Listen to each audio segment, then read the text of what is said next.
Sri Sharda Devi and Her Divine Play, Chapter 25, page 453. Mother of the eccentrics and the crazy. Mental balance is extremely important in spiritual life.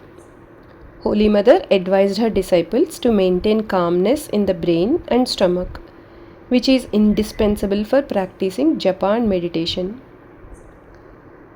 Those who suffer from headaches and stomach aches cannot concentrate their minds on God. Krishna says in the Gita, equanimity of the mind is called yoga. The mother attracted all types of people. Some were sane and some insane. The difference between the sane and the insane is that a sane person has control over his or her emotions, whereas an insane person does not. It is amazing how the mother endured the eccentricity and craziness of her disciples, devotees, and relatives by her Herculean patience and perseverance, love and forgiveness. The following stories will inspire us to develop interpersonal relationships and the ability to adjust to circumstances with compassion and a charitable outlook. One day, a woman bit Holy Mother's big toe while taking leave of her. The mother cried aloud, "Goodness gracious, what kind of devotion is this?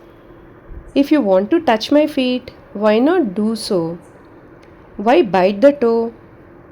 The woman said, "I want you to remember me." "Indeed," the mother replied, I have never before seen such a novel way of making me remember a devotee." Another time, a male devotee, while saluting her, struck her little toe with his forehead with such force that the mother cried out in pain. When those present asked the devotee the reason for his shameful conduct, he replied, "I purposely gave her pain while saluting her so that she would remember me as long as the pain lasts."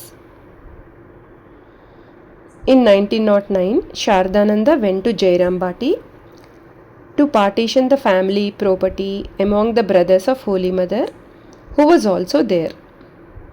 A young man wanted to see the mother, so Swami Sharadananda asked his attendant Brahmachari Jnanananda, later Swami Bhumananda, to take him to her. He bowed down to the mother, who was then standing on her veranda, and then he began to pull her feet so that they would touch his chest. Luckily, the mother was holding a pole in her cottage. Otherwise, she would have fallen down. Instantly, Jnanananda grabbed that crazy fellow's hand and took him out. When Shardananda learned of this bizarre incident, he remarked, "Swami Yogananda never bowed down to the mother while she was standing. When she left a place, he would take the dust from that spot and put it on his head." There was no end to the bizarre demands placed upon Holy Mother. Yet, she unflinchingly fulfilled her devotees' wishes. A man came to her in Jairambati and said that he would not drink water until he had worshipped her feet. Holy Mother was working in the kitchen. She left her work and stood on a low wooden seat on the veranda so the devotee could offer flowers at her feet. Then she rushed back to the kitchen to finish preparing food for the devotees. A devotee named Umesh Datta wanted the mother's rice prasad, which he had planned to dry in the sun and carry home with him after 3 days. The mother gave him a plate of her prasad and asked him to watch it so that it would not be eaten by crows. The devotee put the plate of rice in the sun in front of the mother's room and said that he would be back soon. He went to the guest room for a smoke and then fell asleep, forgetting the rice. At 3 o'clock, after his nap, he remembered the rice, went to the house, and found the mother seated there. She told him, "My son, I am seated here lest the crows eat this rice." Ashamed, he apologized. "Mother, I am sorry that you did not get any rest today." One day, a devotee grabbed Holy Mother's feet and said, "Mother, promise that you will appear before me at the time of my death." The mother replied, "I shall pray to the Master so that you can have his vision."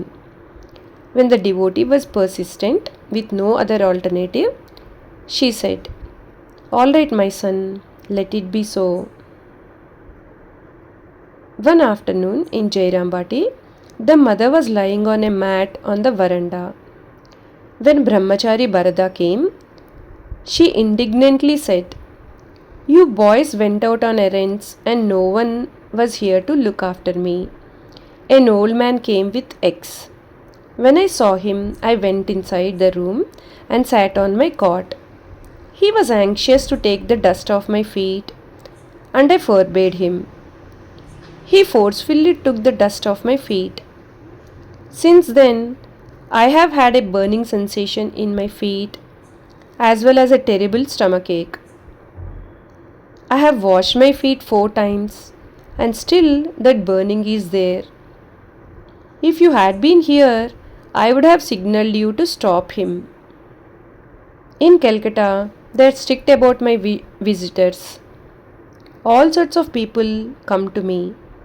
You boys are young, so you do not understand the nature of these people." Jai Ma.